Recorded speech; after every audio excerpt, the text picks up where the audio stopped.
Hello అందరికీ నమస్కారం అండి. Welcome back to my channel wife of Kranti. నేను మీ లక్ష్మిని. ఈరోజు మన రెసిపీ వచ్చేసి ఊరమిరపకాయలు.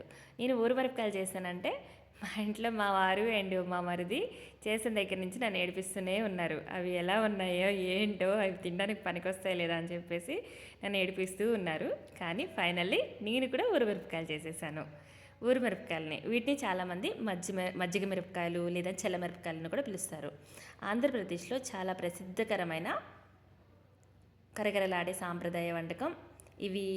పెరుగు ఉప్పులో ఊరించి ఎండబెట్టిన ఈ ఊరమిరపకాయలను నూనెలో వేయించి తింటారు. ఇవి అన్నం, పప్పు, సాంబార్, పెరుగన్నంలో అద్భుతమైన రుచిని ఇస్తాయి. అలానే జీర్ణక్రియను కూడా పెంచడంలో సహాయపడతాయి. మరి ఆకలిని కలిగిస్తాయి. ఇప్పుడు వీటి తయారీ విధానం అయితే చూసేద్దాము. ముందుగా మనకి కావాల్సినవి మిరపకాయలు, పచ్చిమిరపకాయలు అండి. బాగా పొడుగ్గా ఉండే మిరపకాయలు, కొంచెం లావు పొడుగ్గా ఉన్న మిరపకాయలను తీసుకోవాలి.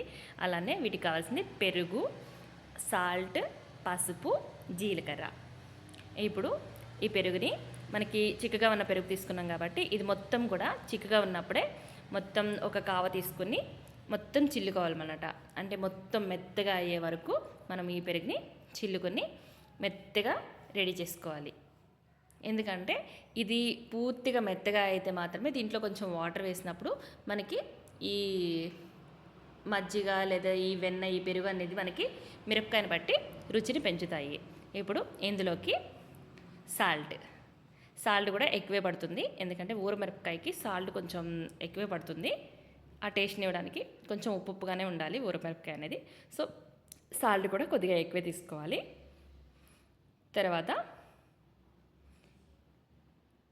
కొద్దిగా జీలకర్ర అయితే ఆప్షనల్ అండి. చాలామంది జీలకర్ర వేసుకోరు, నేనైతే కొద్దిగా వేస్తున్నాను. చాలామందికి జీరా ఫ్లేవర్ కొంచెం నచ్చదంట. సో అందుకని చెప్పేసి చాలా వరకు జీరా యూస్ చేయరు. నేనైతే జీరా కూడా యూస్ చేస్తున్నాను. అలానే కొద్దిగా పసుపు కూడా కొంచెం ఎక్కువే పడుతుంది. పసుపు కూడా వేసుకొని ఒకసారి మొత్తం మిక్స్ అయ్యే వరకు మొత్తం ఈ కావ తీసుకొని మొత్తం కూడా ఈ పెరుగులో మొత్తం మిక్స్ అయ్యేటట్టు మొత్తం చిల్లుకొని మొత్తం కలుపుకోవాలి. ఇది మొత్తం మిక్స్ అయితే మాత్రమే మనకి అంటే ఈక్వల్గా కలుస్తుంది కదా. సాల్ట్ మళ్ళీ ఒక మిరపకాయకి కొంచెం ఎక్కువ పడుతుంది, కొంచెం తక్కువ పడుతుంది. అలా కాకుండా ఈ మజ్జిగలో సాల్ట్, పసుపు, జీరా మొత్తం కూడా మిక్స్ అయ్యేలాగా మనం కలుపుకోవాలి. ఈ మజ్జిగ కన్సిస్టెంటీ కూడా అంటే మరీ చిక్కగా ఉండకూడదు, అలా అని చెప్పేసి మరీ పలుచగా కూడా ఉండకూడదు. ఎందుకంటే అలా ఉంటే మనకి మిరపకాయకి పట్టదు కదా. సో అందుకని సరిపడా చూసుకొని పెట్టుకోవాలి. ఇప్పుడు మనం బాగా పొడుగ్గా ఉన్న కాయలు మాత్రమే తీసుకోవాలి. ఎందుకంటే వాటికి మాత్రమే ఊరమిరపకాయకి పనికొస్తాయి, టేస్ట్ కూడా బాగుంటాయి. సో ఇలా తీసుకొని ఇలా పైనుంచి కూడా చీరుకోవాలి.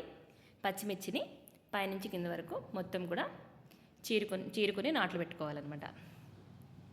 ఇలా ఇక్కడ తీసుకున్న మిరపకాయలన్నీ కూడా చీరుకొని నాట్లో పెట్టుకొని మనం ఈ మజ్జిగలోకి ట్రాన్స్ఫర్ చేసుకోవాలి. ఒకటి ఏంటంటే మనం ఈ మిర్చి తీసుకున్నప్పుడు వాటిని మనము అవి చాలామంది తొడలు తీసేస్తారు, కానీ కంపల్సరీ మనం తొడలతో మాత్రమే వేసుకోవాలి ఈ ఊరమిరపకాయని. దానికే టేస్ట్ అనే కాదు, అందం కూడా ఉంటుంది. ఇలా కొంతమంది ఏం చేస్తారంటే మొత్తం నేను చీరినట్టు చీరరు, కొంతమంది ఫోర్క్తో మొత్తం వాటికి నాట్లు పెట్టేసేసి గుచ్చేస్తూ ఉంటారు. కొంతమంది ఏమో వాటికి కొంచెం అంటే పిన్నిస్తూ కానీ అట్లా హోల్స్ పెట్టి వదిలేసేస్తూ ఉంటారు.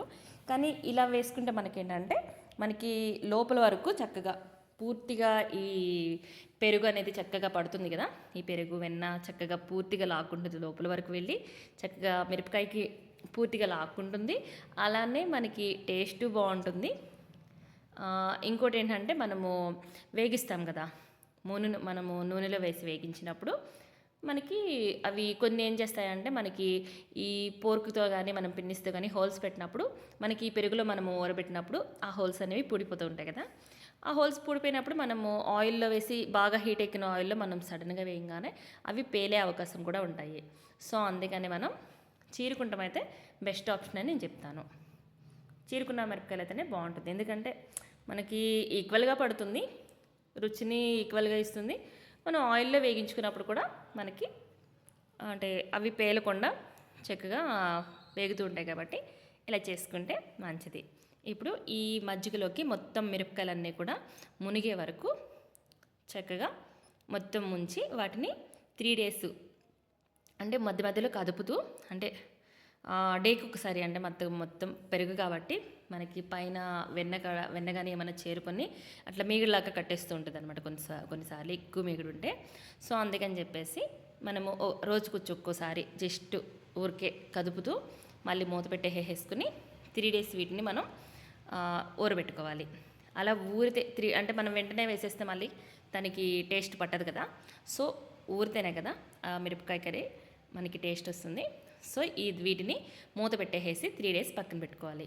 ఈ 3 days ఊరబెట్టిన తర్వాత వాటిని తీసుకొని ఒక పేపర్పై కానీ లేదంటేనేమో ఒక అంటే సంచి ఉంటుంది కదా, ఇలా సంచి ఏదన్నా ఒక దీని మీద వేసుకొని ఆరబెట్టుకోవాలి.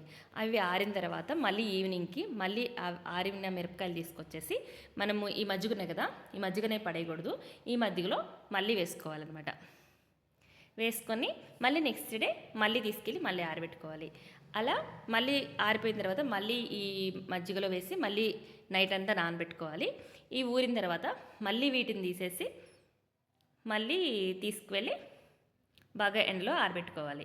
ఇంకా అంతే. ఈ 3 daysకి మనకి మజ్జిగ అనేవి బాగా చిక్కుపడిపోతాయి కాబట్టి 3 daysకి మించి యూస్ చేయకూడదు అవి. అంతేకాదు టేస్ట్ కూడా మారిపోతాయి. సో అందుకని చెప్పేసి 3 days మాత్రమే వేసుకోవాలి.